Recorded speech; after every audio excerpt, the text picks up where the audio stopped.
Good morning, guys. Today we will be reading from Matthew chapter 6, verses 25 to 34. Therefore, I tell you, do not worry about your life, what you will eat or drink, or about your body, what you will wear. Is not life more than food, and the body more than clothes? Look at the birds of the air.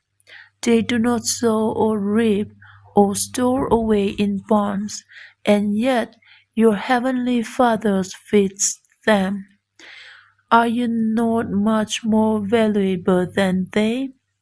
Can any of you, by worrying, add a single hour to your life?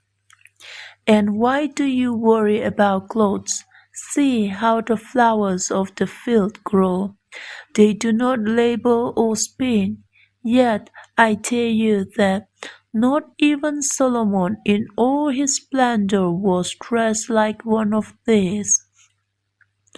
If that is how God clothes the grass of the field, which is here today and tomorrow is thrown into the fire, will he not much more clothe you?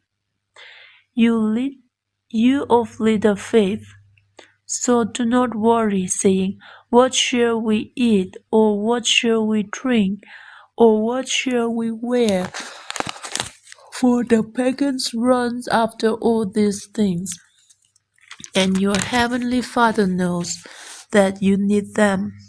But seek first his kingdom and his righteousness, and all these things will be given to you as well. Therefore, do not worry about tomorrow, for tomorrow will worry about itself. Each day has enough trouble of its own. Thank you everyone for listening. God bless, and I'll see you tomorrow.